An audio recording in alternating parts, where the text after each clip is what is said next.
Los mitos de Piscis.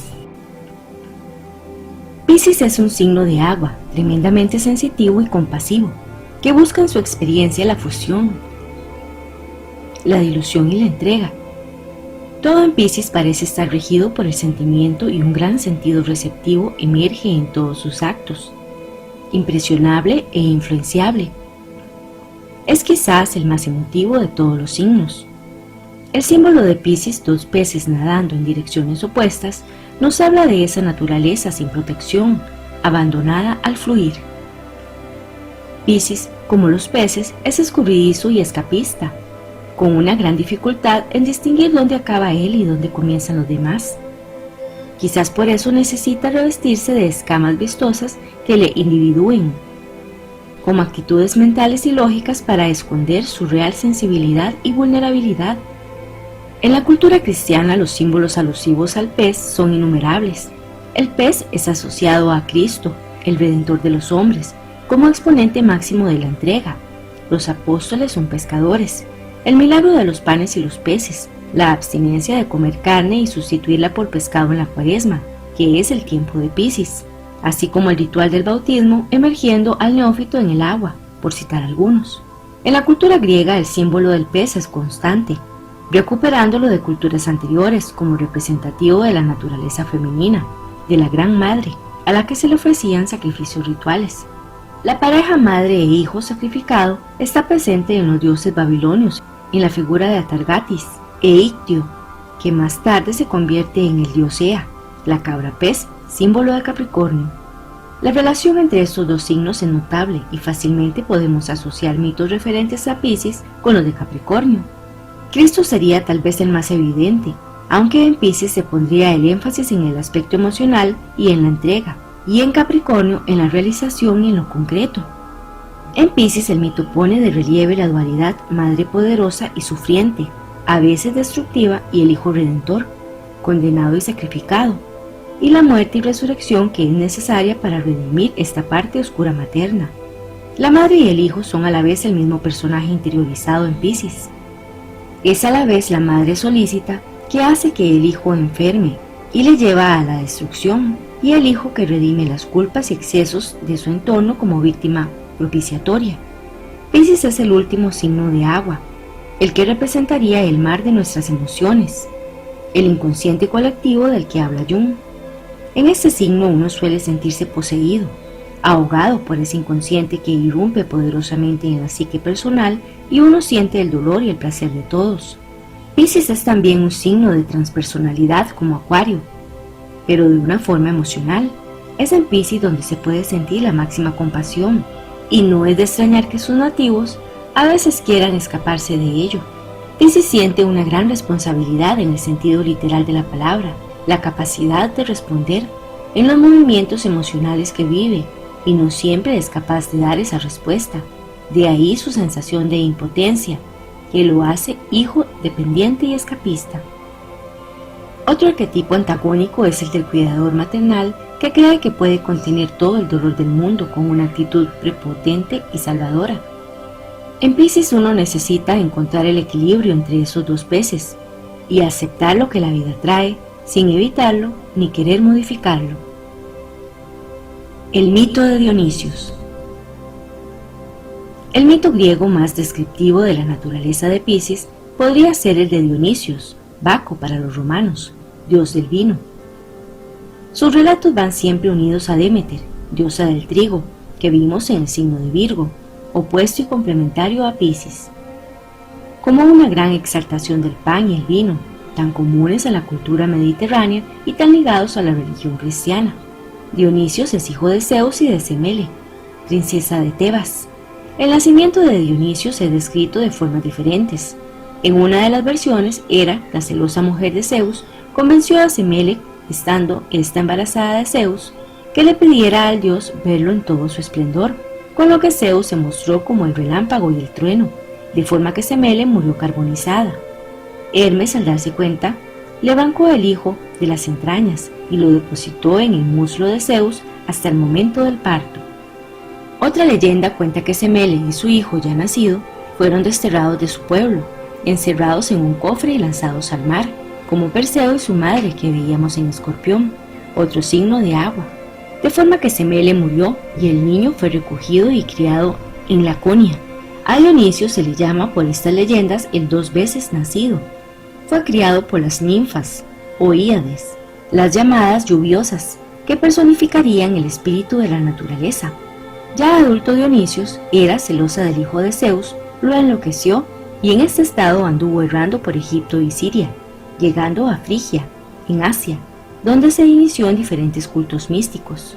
Más tarde, los titanes llegaron a apresarle, aunque cambiaba de forma, transformándose en distintos animales, como la madre de Aquiles en Cáncer, el otro signo de agua. A Dionisio lo descuartizaron e hirvieron en un caldero, y de la sangre que caía al suelo brotaban granados. Su abuela Rea lo rescató y resucitó, y para esconderlo de Hera lo vistió de mujer. Dionisio vagó luego por el mundo siendo amigo de los sátiros, de las Ménades o Bacantes, y del dios fálico Príapo, y después de pasar muchas calamidades, decidió ir a buscar a su madre al reino de los muertos, enfrentándose con el mismo Hades, y llevándola luego al Olimpo, siendo Semele el único mortal que ocupó un lugar entre los dioses. También encontró a Ariadna, a la que Teseo había abandonado, y se casó con ella. Dionisio era un dios bondadoso y amable, que expresaba libertad y alegría. En los festejos en su honor se llegaba al éxtasis místico, cosa que puso en guardia a su tío Penteo, cuyo nombre significa el que sufre, igual que Dionisio. Penteo lo apresó junto con las Ménades, sin saber de su naturaleza divina, ya que Dionisio iba disfrazado de vieja andrajosa. Dionisio se encaró con Penteo, pero este no le creyó y le pidió un milagro para confirmar su naturaleza divina. Dionisio lo volvió loco y en una orgía salvaje, Penteo fue muerto y descuartizado por su propia madre Ágave, poseída creyendo que su hijo era un león. Otras leyendas cuentan que enloqueció también a los piratas de una nave, que al caer al mar se transformaron en delfines. En Piscis nos encontramos siempre con una actitud contradictoria, benéfica y destructora a la vez, que a veces es alegre y entregada, y otras cruel y vengativa. Dionisio muestra su naturaleza de una forma doble, a la vez mística y cruel. Dionisio es sagrado y vicioso, libre y brutal. Dionisio y Penteo simbolizarían las dos caras de Piscis, la unión mística con la vida, la fusión de la naturaleza con el espíritu, y la incredulidad, el escapismo y la rigidez, y los dos sufren consecuencias parecidas. Piscis suele vivir el dolor y la dificultad tanto como la alegría y el éxtasis. Piscis se mueve en un mundo confuso, soñado más que en el mundo real, y no es de extrañar su dualidad cuando choca con lo concreto. De ahí su tendencia a apoyarse en lo racional y práctico, como Penteo, para no caer en lo que es natural para él, la aceptación de lo inmaterial. El dolor que Piscis suele vivir en su vida, ya sea un dolor físico como el derivado de sus relaciones, es una experiencia necesaria para la comprensión de la unidad que reside en el camino de la conciencia. La imagen repetida en Piscis es la de perseguidor y perseguido, víctima y verdugo, como si en ese signo no hubiera separación de estos términos antagónicos. El exceso de Piscis surge de su místico éxtasis emocional, de su comprensión, de la fusión con todo, y lo mismo que le puede llevar al conocimiento es a la vez lo que le puede destruir y enloquecer. La muerte y resurrección de Piscis nos hace entrar en el mundo de lo misterioso y lo mágico. Los rituales ofrecidos a Dionisio, los misterios de Eleusis, tenían la promesa de la vida eterna, eran estrictamente femeninos, ningún hombre podía entrar en ellos, y allí se podía encontrar tanto el amor exaltado como el odio furioso, dando salida a las obsesiones o manías de las participantes, en una tremenda catarsis. El término manía tiene su origen en estos ritos, ya que eran oficiados por las Ménades. En Piscis es necesaria esta catarsis, ese desmembramiento como limpieza de lo más escondido del ser humano, y es desde el lado femenino que esto tiene salida. El lado masculino siempre evitaría racionalmente esta locura necesaria. El peligro en Piscis es quedarse ahí, en la locura, sin pasar a otro estadio de conciencia. La tendencia a la adicción y a engancharse a cualquier situación, como un escape del trabajo interior, es la parte no entendida de la esencia de Piscis. Un ejemplo lo tenemos en el drogadicto, que en la búsqueda del espíritu es capaz de autodestruirse físicamente. Piscis es un signo muy femenino, con tal sensibilidad y comprensión del mundo de los sentimientos, como si Piscis fuera una esponja psíquica capaz de conectar con cualquier estado emocional. El mito nos habla también de esto cuando Dionisios es vestido de mujer por su abuela para esconderlo de Hera. Piscis necesita bailar y extasiarse con la danza.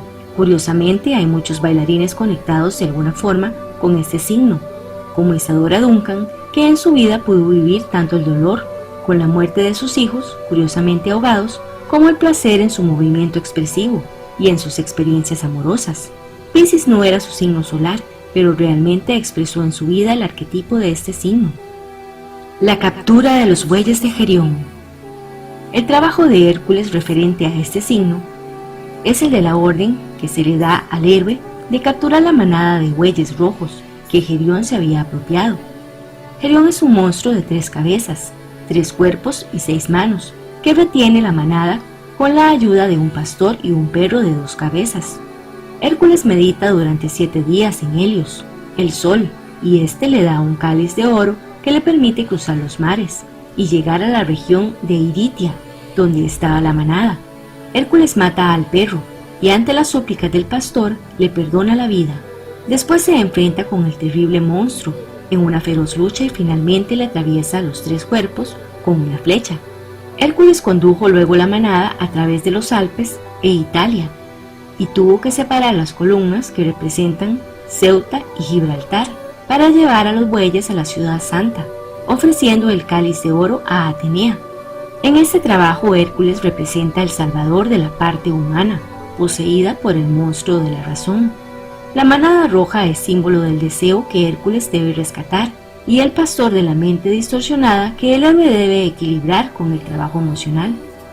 Es arduo el trabajo de Hércules, así como el del ser humano consciente del peligro de una vida desconectada del sentir, y para ello necesita meditar en el sol, conocer su individualidad. Esta meditación, similar a la de Cristo en el Monte de los Olivos, le da el cáliz, la luz con la que puede afrontar la tarea. Este mito nos hace volver al símbolo crístico, y ciertamente toda la religión cristiana tiene muy arraigado el arquetipo de Piscis.